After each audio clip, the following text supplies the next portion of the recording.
Hello and welcome to Sue's resin tip of the day. Today I'm looking at cells and lacing in your ocean pieces. Now this is one of the most frequently asked questions in the group. People want to know what they're doing wrong and how they can achieve cells. But there's many factors that come into play when trying to create cells, and one of the first things you need to look at is your brand of resin. Not all resins are created equally, and some are more runnier than others, and this is something that you need to work out whether your resin is capable of creating the cells in the first place. So while it's not a good idea to have it too thick, it's also not a good idea to have it runny, so you want like a medium consistency. And I've found that the resin that I use from U-Resin works really well, but you need to find a resin that works for you. So the first thing you need is to lay down a clear layer of resin. Now this is obviously sitting over some resin that I've poured previously. Now this lower layer has been sitting here for about an hour, so it's not fully cured. However, it doesn't move that freely, although when we come to add heat it will move a little bit.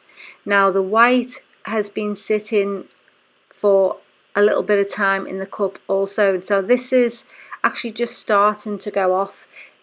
The resin is starting to get hot in the cup, so now it's time to add it to this piece.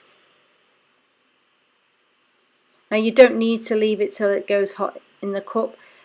I've found that I can pour it fresh when it's done mixed, or I can leave it for a little while, so that's entirely up to yourself.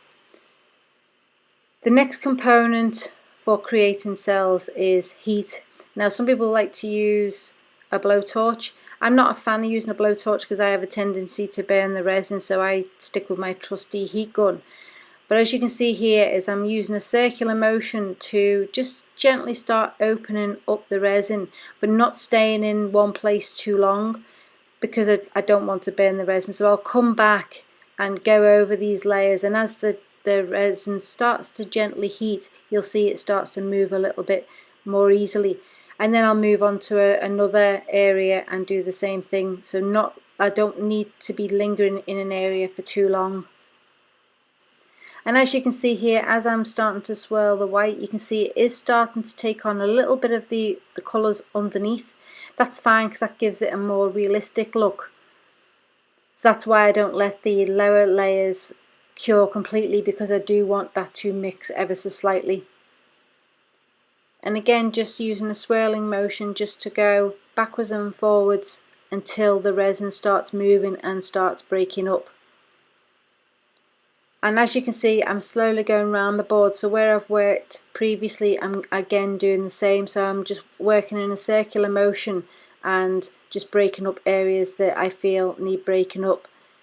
Now be mindful of the fact that once you've got it to a state that you want it in, to leave it well alone. You don't want to burn, like I say, burn the resin or overdo it.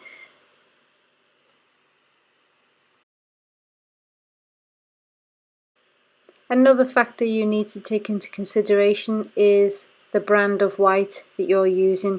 You want to use a white that is very, very opaque, that has got a lot of pigment in it. Now I use the Laraise Angel White pigment paste, but I also use my own white pigment powder if I have no Laraise left, and I can achieve the same kind of results with powder as I do with the paste. So like I say, the trick is to have a very opaque white. Some of your pearl whites, when you blow them, they become quite wispy and see-through, which are not really suitable for the ocean waves and don't really produce the same kind of cell and lacing effects. But as you can see, this has been quite effective, and it's quite a simple process, and I hope that this will help you with creating your lacing and cells in your ocean pieces.